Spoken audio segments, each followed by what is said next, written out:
Hi friends, welcome to trend option. மீனை பார்க்க போனால் தனுஷினோட 3 மூவி வந்து பார்த்தீங்கன்னா 4Kல வந்து ரிலீஸ் பண்ணுறாங்க செப்டம்பர் 14 வந்து. ஸோ அதுக்கு முன்னாடி வந்து பார்த்தீங்கன்னா ட்ரெய்லர் ரிலீஸ் பண்ணியிருக்காங்க. ஸோ புக்கிங் ஓப்பன் பண்ணிட்டாங்க. ஸோ புக்கிங் ஓப்பன் பண்ணால் கொஞ்ச நேரத்திலே வந்து பார்த்தீங்கன்னா 1200 டிக்கெட்ஸ்க்கு மேலே சோல்ட் அவுட் ஆயிடுச்சு. ஸோ இது வரைக்கும் பார்த்தீங்கன்னா ப்ரீ ரிலீஸ் புக்கிங் வந்து பார்த்தீங்கன்னா லைக் இப்போ வந்து ஒரு படம் வந்து ரிலீஸ் ஆயிடுச்சு. இப்போ குஷி படம், அதுக்கப்புறம் வந்து பிஸ்னஸ் மேன், ஸோ ஏகப்பட்ட தெலுங்கு படம் ரிலீஸ் ஆயிருக்கும்ல. ஸோ அந்த திரைப்படத்தை விட வந்து பார்த்தீங்கன்னா தனுஷினோட திரைப்படம் வந்து பார்த்தீங்கன்னா 100% ஆஃப் ஆக்குபென்சி வந்து பெற்றிருக்கு அப்படின்ற மாதிரி வந்து பார்த்தீங்கன்னா ஷேர் பண்ணிட்டு இருக்காங்க.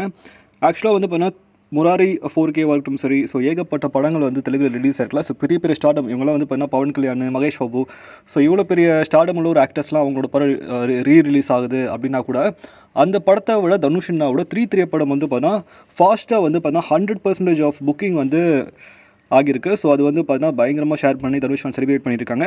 ஸோ இன்னும் 7 நாட்களில் வந்து பார்த்தீங்கன்னா இப்போ ஒரு தியேட்டர் ரிலீஸ் பண்ணியிருக்காங்க, ஸ்க்ரீன் வந்து ஓப்பன் பண்ணியிருக்காங்க ஹைதராபாத். ஸோ ஏகப்பட்ட இடத்துல பேனர் வச்சிருக்காங்க, தனுஷினோட கட் அவுட்லாம் வச்சிருக்காங்க.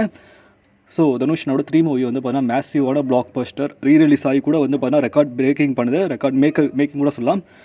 ஸோ இது வரைக்கும் ரீரிலீஸ் ஆன திரைப்படத்தில், தெலுங்கு திரைப்படத்தில் ரெக்கார்ட் மேக்கராக வந்து பார்த்தீங்கன்னா தனுஷினோட 3 படம் தான் இப்போ வரைக்கும் இருக்குது, 100% ஆஃப் புக்கிங் வந்து. ஸோ இதை பற்றி உங்களுக்கு அதை வந்து கமெண்ட் பண்ணுங்கள், மேலும் சேனல் லைக் பண்ணுங்கள், ஷேர் பண்ணுங்கள், சப்ஸ்கிரைப் பண்ணுங்கள், மறக்காம லைக் பண்ணுங்கள். மகிழ்ச்சி.